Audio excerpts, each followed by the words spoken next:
Madame, Monsieur, bienvenue dans ce flash de l'information sur Tunisnet TV. Voici les principaux titres de l'actualité. Assassinat de Chokri Blaïd, le complice avait prétendu le vol de sa moto avant l'assassinat. L'état de santé du policier blessé à Sidi Bouzid se stabilise. À Sbiha, dans le gouvernorat de Kérouan, des élèves asphyxiés par le gaz lacrymogène transportés à l'hôpital. Au Kef, opération de ratissage à la recherche de l'assassin de Chokri Blaïd. Et à l'étranger, Washington examine une accélération de la transition en Syrie.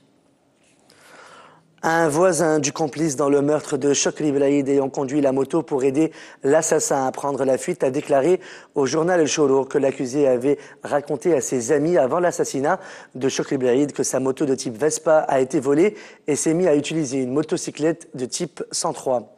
Le témoin voisin du complice à la cité 5 décembre d'El Kalam a indiqué que tout le monde a été surpris lorsque la police a sorti 2 motos de la maison de Mohamed Emin Qasmi lors de la descente qui a mené à son arrestation. Selon d'autres témoignages de voisins, Mohamed Emin Qasmi se montrait préoccupé par la situation du pays et n'a jamais été sujet d'un doute quant à son possible implication dans l'assassinat de Chokri Blaïd. Un crime qu'il qualifiait d'atroce selon l'article paru sur les colonnes d'El Chorouk. Le président de la République provisoire, Mansour Marzouki, a reçu aujourd'hui, le 28 février, le juge d'instruction chargé de l'affaire de l'assassinat de Chokri Blaïd. Un communiqué rendu public par la présidence de la République a affirmé que Mansour Marzouki a été entendu par le juge en tant que témoin dans l'affaire de l'assassinat du secrétaire général des Patriotes démocrates unifiés. Selon notre correspondant à Sfax, l'état de santé du policier blessé à la chevrotine à Sidi Bouzid est stable. Il est depuis mercredi aux soins intensifs à l'hôpital de Sfax où il a été transporté pour subir une opération après avoir été atteint lors de heurts entre forces de l'ordre et des fauteurs de troubles selon le communiqué du ministère de l'Intérieur. Le père du policier a indiqué que les médecins ont décidé de le garder à Sfax et de ne pas le transférer à Tunis puisque son cas peut être traité là où il est. Le ministre de l'Agriculture, Mohamed Ben Salem, a signalé ce jeudi que la Tunisie pourrait réaliser son autosuffisance en viande rouge et en lait en 2014. Il a aussi expliqué qu'un plan a été mis en place pour garantir l'équilibre entre les provisions en foin et les demandes du bétail. Plusieurs élèves de la délégation de Sbiha à Kérouan asphyxiés au gaz lacrymogène ont été transportés à l'hôpital ce jeudi 28 février 2013 et ce après l'intervention des forces de l'ordre pour disperser un sit-in des habitants de la région. Ces derniers revendiquaient l'approvisionnement en eau potable selon notre correspondant à Kérouan.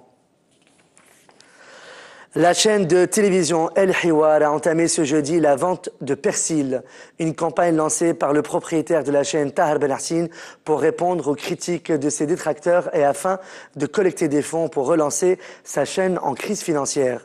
Plusieurs personnes ont donc afflué pour acheter le persil à 20 dinars la botte. Des personnalités politiques ainsi que des personnages publics et des représentants de la société civile ont aussi affiché leur soutien à Tahar Ben Hassine. Les forces de sécurité ont entamé ce jeudi 28 février 2013 une opération de ratissage dans les zones montagneuses de Werri, situées entre les localités de Tuirif et de Saqaït Zit, dans le gouvernorat du Kef, et ce, dans le but d'arrêter l'assassin présumé de Chokri Blaïd, qui serait en cavale dans cette région. Une source sécuritaire au Kef a indiqué que cette opération vise à encercler l'assassin. Une source proche du mouvement Nahda aurait déclaré au journal Le Maghreb que le mouvement serait sur le point d'écarter son vice-président et membre fondateur Abdel Fattah Mourou selon un article paru dans le journal ce jeudi 28 février 2013. Selon le même article, Abdel Fattah Mourou ne serait plus en odeur de sainteté, lui qui n'a pas digéré qu'on le mette à l'écart de la prise de décision au sein du mouvement. 3 sit-iners d'un groupe de 11 au total ont entamé ce mercredi 27 février une grève de la faim à El Qsar dans le gouvernorat de Gafsa, selon le témoignage d'un des demandeurs d'emploi du groupe. Celui-ci a expliqué que les sit-iners réclament un emploi et que les autorités, le gouverneur, les responsables administratifs n'ont pas répondu à leurs appels. La même source précise que le sitting se poursuivra jusqu'à nouvel ordre.